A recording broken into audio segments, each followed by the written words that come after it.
మాటలు వింటున్న నువ్వు దేవుని బిడ్డ, నీకు చెప్తున్నా, నీతోనే మాట్లాడుతున్నాడు దేవుడు.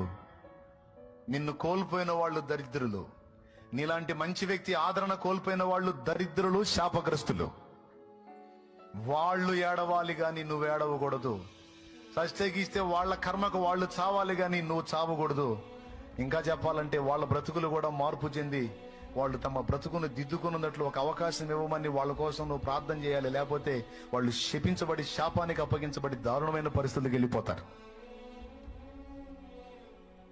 నీ కళ్ళారా నువ్వు చూస్తుండగానే వాళ్ళ బతుకులు చిన్న భిన్నం అవుతాయి. అది నువ్వు కళ్ళారా చూస్తావు. ఎందుకంటే పాపం ఎప్పుడు కూడా మంచి రిజల్ట్ ఇవ్వదు. వంచన ఎప్పుడు, మోసం ఎప్పుడు కూడా మంచి ఫలితాలు ఇవ్వదు. పాపము ఎప్పుడు ఇచ్చినా దుష్ఫలితాలను ఇచ్చిద్ది. ఏ ఒక్క పాపం కూడా ఒక్క మంచి ఫలితాన్ని ఇచ్చినట్టు